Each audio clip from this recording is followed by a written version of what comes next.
burden cost to the employee as a result of the psychological abuse includes anxiety, depression, burnout, heart disease. That it opens the door to a cause of action for workplace bullying, hopefully responsibly but firmly, by creating a legal claim for severe workplace bullying, and also by incentivizing employers to engage in preventive and responsive practices. What happened to me at work should not have been legal, not anywhere, not in the United States, and certainly not at a nonprofit mental health organization. The depression was debilitating, but worse than that, she was diagnosed with PTSD.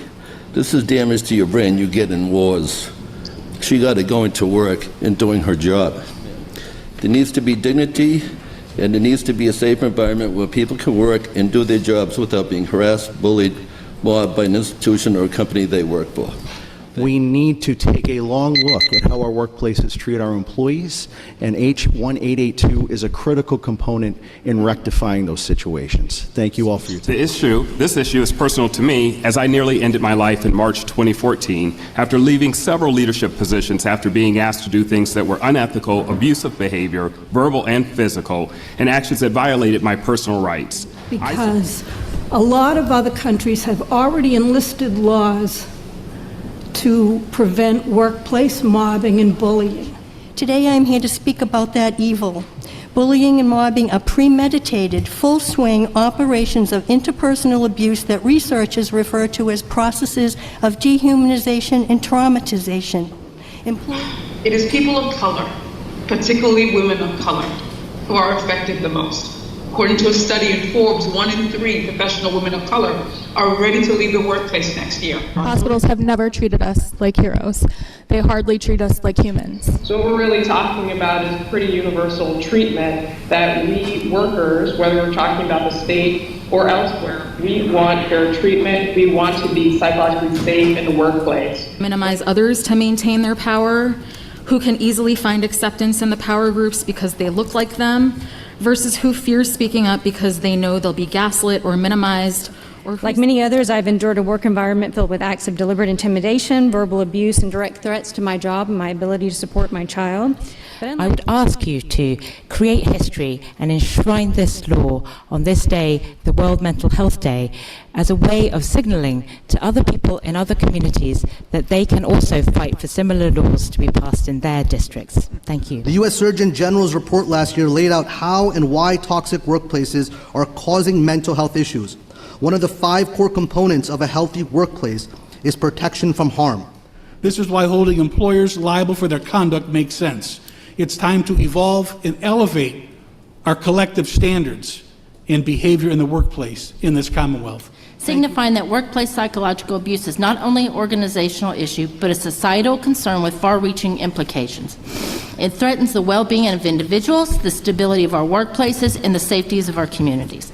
I am here today because I believe that we cannot sit by as passive observers. We have an opportunity with this legislation to adopt policies that include the appropriate and reasonable guidelines to start taking action. Citizens in danger.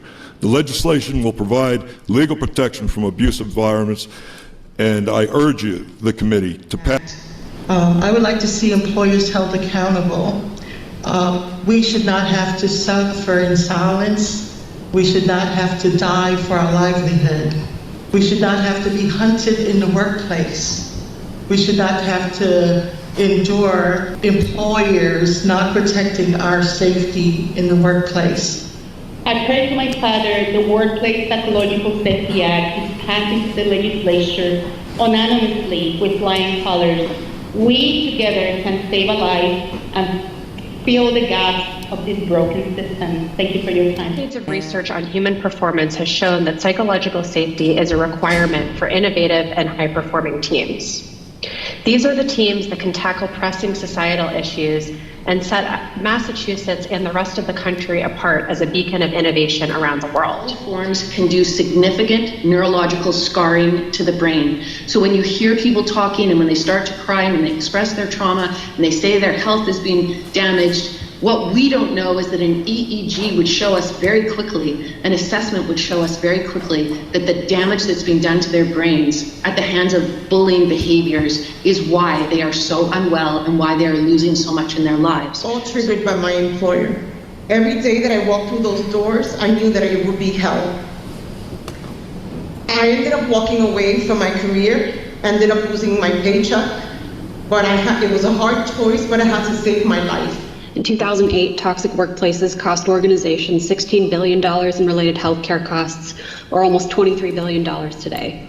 It's estimated that more than 120,000 deaths per year and approximately 5 to 8% of annual healthcare costs are associated with and may be attributable to how U.S. companies manage their workforce. These interactions have a profound impact on the target's sense of self. Studies show that aside from physical illness associated with acute and chronic stress, that the cost of these events when the individual could spend up to 3.9 hours per week bracing themselves for these exchanges that the bullying thrusts upon the target.